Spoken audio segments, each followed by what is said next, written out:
पर मुझे ऐसा लगता है कि जो मैं पूछूंगा ना उसमें सिर्फ गलत गलत नहीं, आप फेल हो जाओगे, पूरी तरह से फेल होगे।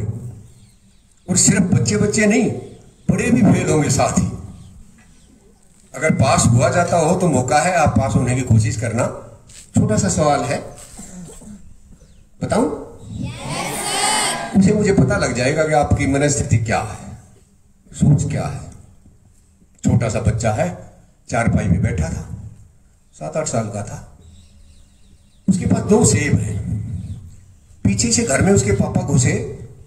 उसके घुसते ही पहले तो एक सेब उठाया, उसको काट लिया, उसको रख दिया। फिर दूसरा सेब उठाया और उसको काट लिया।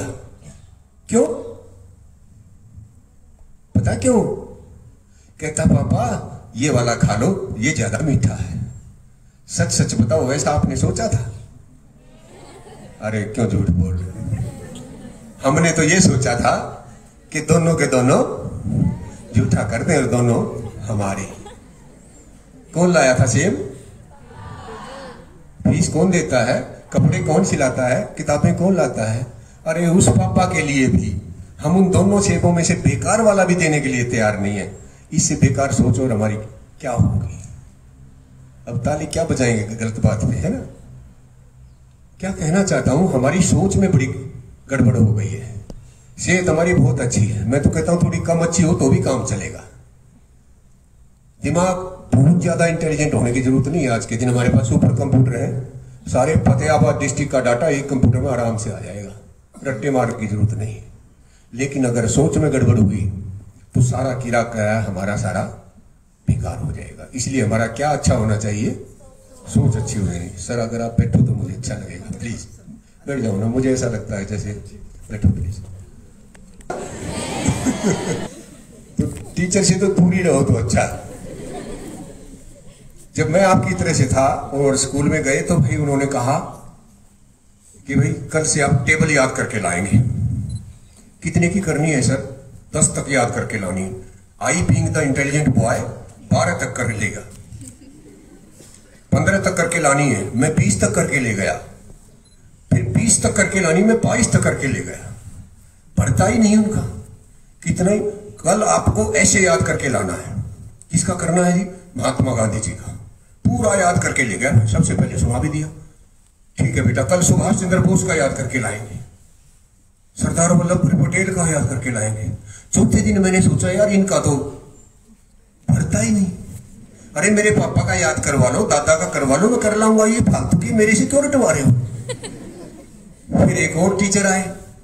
कपास कहां कहां पाई जाती है, कोयला किस किस राज्य में होता? भाई मैंने कोयले का आगे कोई काम नहीं करना, मैं क्यों रट लूं?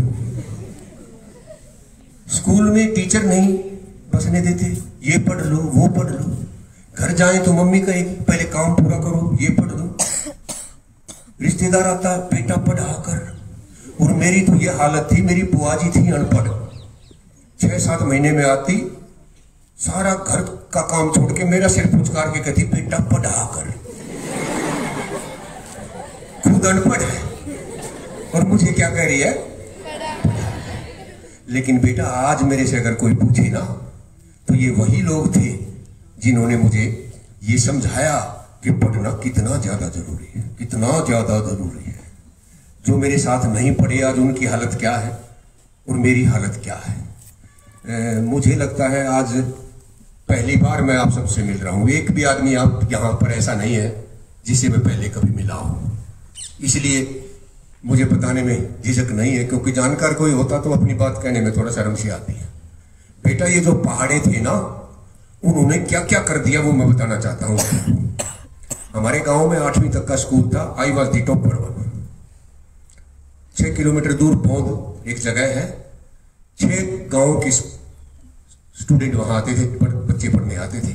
आई वॉज दी टॉपर देयर। उसके बाद शहर में गए, बीएससी में टॉपर तो नहीं थे पर फर्स्ट क्लास से मैंने साइंस, अंग्रेजी नहीं आती थी हमें बिल्कुल भी। स्कूल में 6ठी क्लास में अंग्रेजी शुरू हुई थी, लेकिन फर्स्ट क्लास से पास किया। उसके बाद जब एमएससी में एडमिशन लिया तो पजामा पहन के गए थे यूनिवर्सिटी में।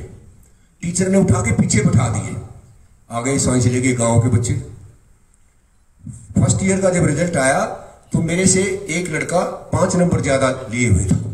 मैंने सोचा यार 5 नंबर तो कुछ भी नहीं होते, मैं भी कर सकता हूं, मुझे और ज्यादा। मैंने हॉस्टल छोड़ दिया और अलग से कमरा लिया और जोर लगाया। अगले साल 14 नंबर फालतू लिए, 5 तो वो पीछे और 9 नंबर उससे आगे, और मैं यूनिवर्सिटी में टॉप किया। गांव का बच्चा, गांव का। मेरे फादर जेबीटी टीचर, 5-7 किले जैसे सबके होते हैं ऐसे हमारे थे। तब मुझे पता लगा पढ़ाई की क्या कीमत है। बेटा जिस दिन मैं एमएससी करके बाहर आया 3 नौकरियां थी मेरे पास, अपनी मर्जी से ज्वाइन किया टीचिंग। 10,000 रुपये तनख्वाह मिला करती, फिर वो 20 हो गई, फिर वो 50 हो गई, फिर वो 1 लाख हो गई, फिर वो 1.5 लाख हो गई, फिर वो 2 लाख हो गई। और 2018 में जब मैं रिटायर्ड हुआ तो मेरी आखिरी तनख्वाह 2.5 लाख रुपए थी। किस वजह से थी? मैंने वो पहाड़े याद किए थे, मैंने वो प्रस्ताव याद किए थे, मेरे अड़ोसी पड़ोसी दोस्त रिश्तेदार जिसने भी कहा पढ़ाकर मैंने वो बात माननी थी। मुझे लगता है पढ़ाई में सब कुछ छुपा हुआ है। पढ़ाई से पैसे तो मिलेंगे ही मिलेंगे, इज्जत मिलेगी, रुतबा मिलेगा, क्या नहीं मिलेगा। मैं तो कहता हूं आज से 10 साल बाद एक ऐसी हालत होगी, एक तरफ तो पढ़े लिखे लोग होंगे और दूसरे जानवर की शक्ल में आदमी घूम रहे होंगे। इसलिए जितना जोर लगाया जा सकता हो लगा दीजिए। और इतना ही नहीं, जब नौकरी लग गई ना, इतनी सारी तनख्वाह भी मिल गई, शादी शुदी का भी चक्कर होता है भाई, है ना। जब नौकरी लग गई तो शादी। मेरी ये कल्पना थी, गांव का लड़का हूं, शहर की लड़की से शादी करूंगा। भाई चंडीगढ़ से बहू लाया था मैं, आई समझ में। मास्टर भले हूं, दोनों बच्चे मैंने अमेरिका में पढ़ा रखे हैं, इतनी बढ़िया गाड़ी है, रोहतक का सबसे बढ़िया सेक्टर के मेन रोड पे कोठी बना रखी है। क्या कहना चाहता हूं? अरे पढ़ लो बेटा, बिना पढ़े इस दुनिया में कुछ नहीं है। मेरे से तो अगर कोई पूछे तो भाई टीचिंग से बढ़िया प्रोफेशन नहीं और पढ़ाई से बढ़िया कोई काम नहीं। आपको तो इतना, आप तो बड़े सौभाग्यशाली बच्चे हो जो इतना अच्छा इन्वायरमेंट।